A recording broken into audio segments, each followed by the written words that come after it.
What's going on, guys? I'm Antonio, the genius over at BMW Ridgefield. Today I'm going to be showing you guys how to connect your iPhone with BMW's new iDrive8 system. So first we're going to go ahead and select the 4 boxes in the top left corner. Then we're going to go ahead and select mobile devices. Now we're going to go ahead and connect a new device. And if we look over here at our phone, you got BMW 86223. We're going to go ahead and select that. And it should be prompting us shortly on the screen. Yep, there we go. So now we're going to go ahead and hit pair over on our phone and then agree over on the car. Then we're going to allow contacts and favorites to sync. And this is where you would make the decision to use either Bluetooth or Apple CarPlay.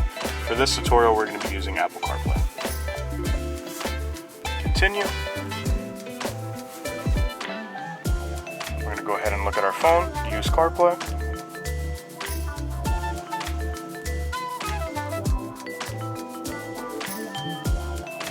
There we are, all hooked up.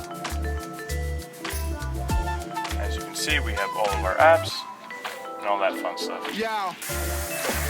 And that's the process on how to connect Apple CarPlay to your BMW iDrive8 system.